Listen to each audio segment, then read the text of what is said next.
नमस्कार दोस्तों, स्वागत है आपका आपके अपने चैनल सर्वोत्तम हिंदी क्लासेस में। आज हम हमारे REET and CTET special video में प्रवेश करेंगे जिसका नाम है शब्द ज्ञान। शब्द ज्ञान के अंतर्गत सर्वनाम, जो कि रीट की दृष्टि से बहुत ही महत्वपूर्ण है। शब्द ज्ञान के अंतर्गत इसे स्थान दिया गया है और 5 अंकों के अंदर इसे समाहित किया गया है।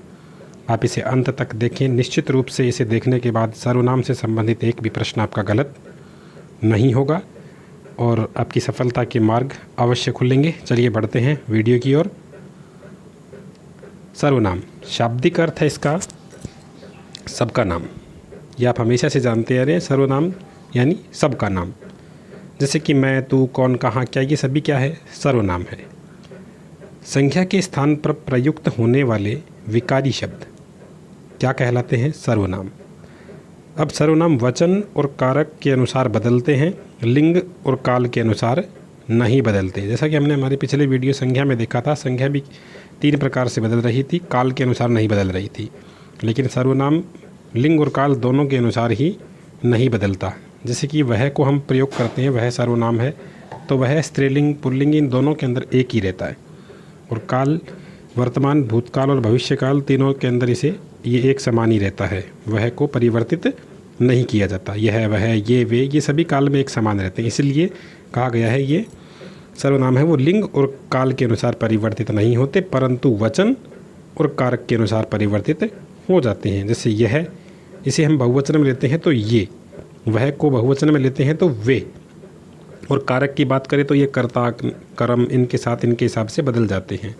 उसने, उसको, उससे, इस प्रकार ये बदल जाते हैं। तो ये 2 के अनुसार ये परिवर्तित होते हैं और इसीलिए ये भी विकारी शब्दों के अंतर्गत ही आते हैं।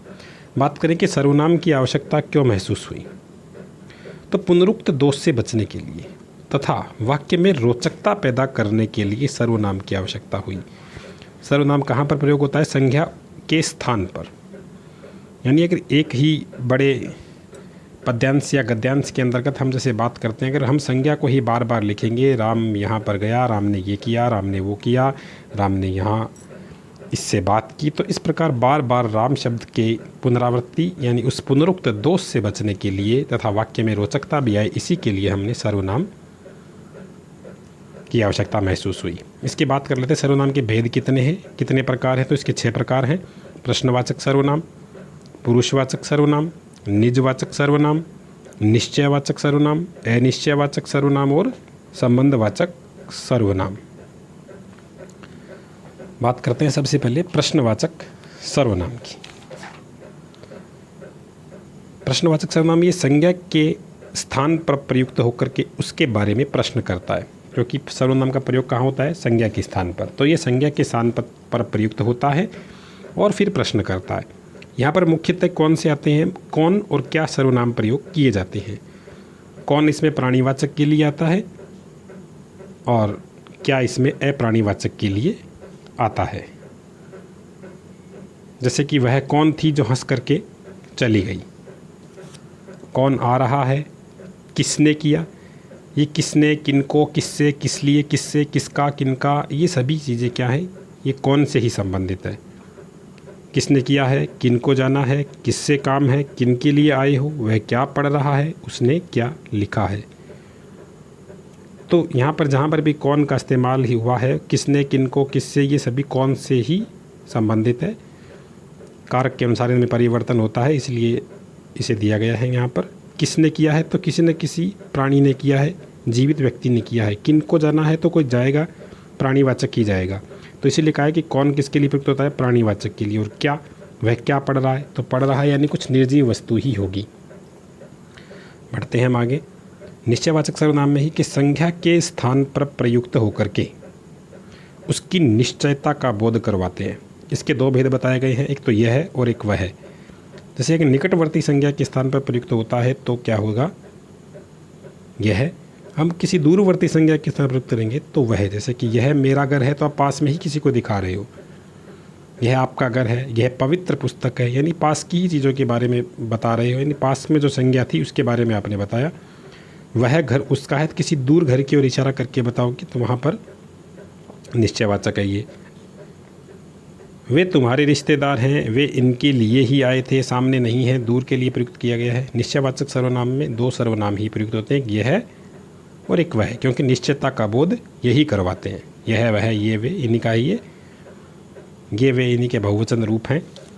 इस प्रकार आगे है अनिश्चयवाचक सर्वनाम।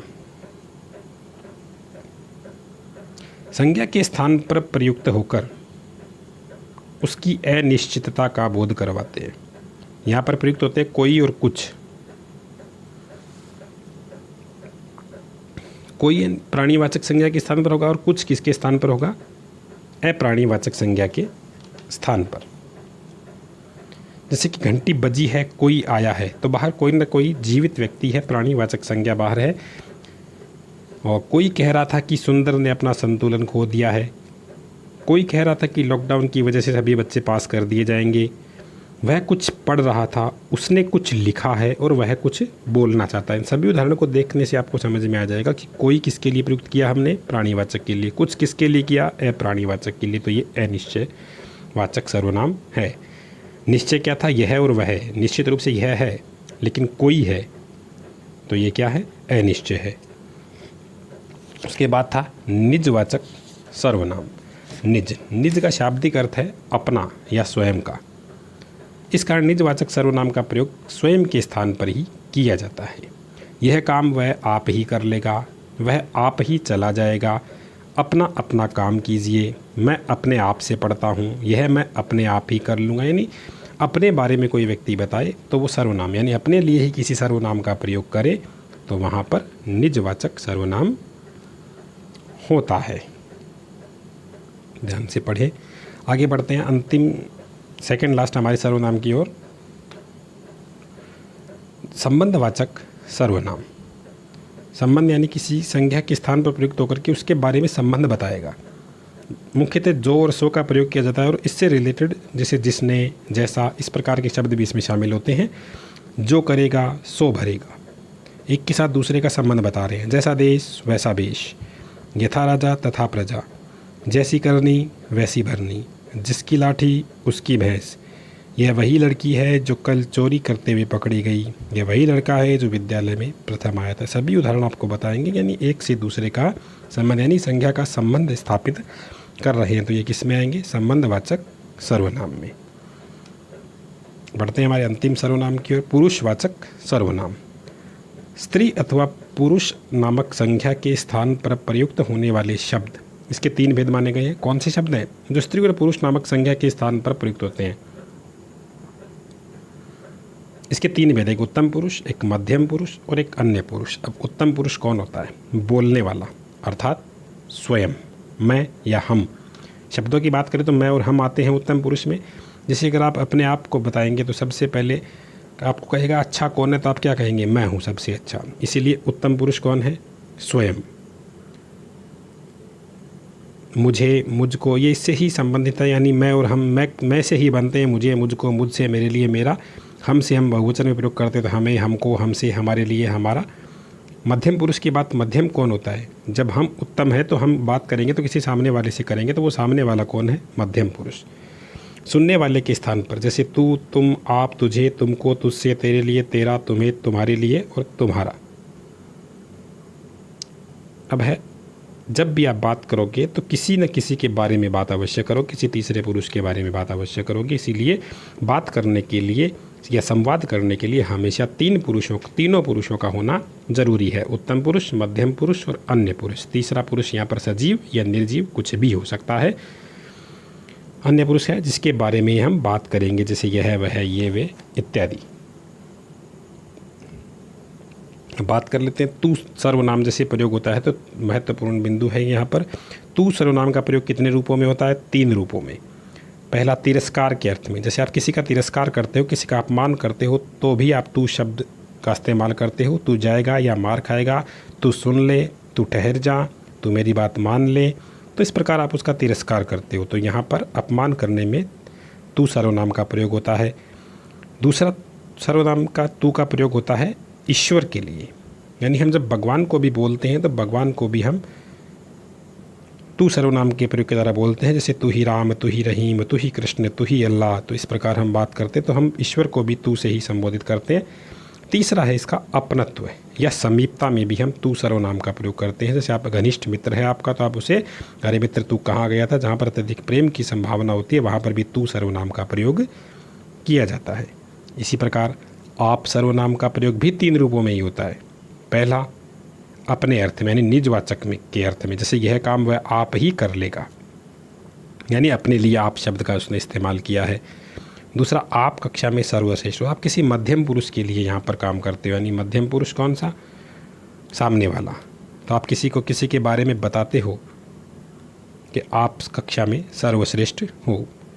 पवन सैनी हिंदी व्याख्याता है, आप विद्यार्थियों को उच्च स्तरीय हिंदी पढ़ाते। कोई अन्य अगर किसी अन्य पुरुष का जहाँ पर परिचय दिया जाए वहाँ पर क्या होता है, आप शब्द का इस्तेमाल होता है। आप किसी का किसी से परिचय कराते हैं तो उसके लिए आप शब्द का प्रयोग करते हैं। अच्छे से आप समझ गए होंगे आशा है। वीडियो को शेयर करें, लाइक करें और चैनल को सब्सक्राइब अवश्य करें। कुछ प्रश्न है 2-3 किस प्रकार के प्रश्न आते हैं, जैसे कल कौन आएगा, इस वाक्य में आपको सर्वनाम का नाम लिखना है। मैं अपना काम करता हूँ, इस वाक्य में कौन सा सर्वनाम है। सर्वनाम के कितने भेद हैं, यह पवित्र पुस्तक है, इस वाक्य में किस सर्वनाम का प्रयोग हुआ है। वीडियो को देखने के लिए आप सभी का बहुत बहुत आभार। वीडियो को लाइक और शेयर ज़रूर करें, चैनल को सब्सक्राइब अवश्य करें। धन्यवाद आपकी अपने क्लासेज सर्वोत्तम हिंदी क्लासेज में। आज के लिए इतना ही, कल एक नई वीडियो के साथ फिर से मिलेंगे जिसमें हम विशेषण पढ़ेंगे। जय हिंद, जय भारत।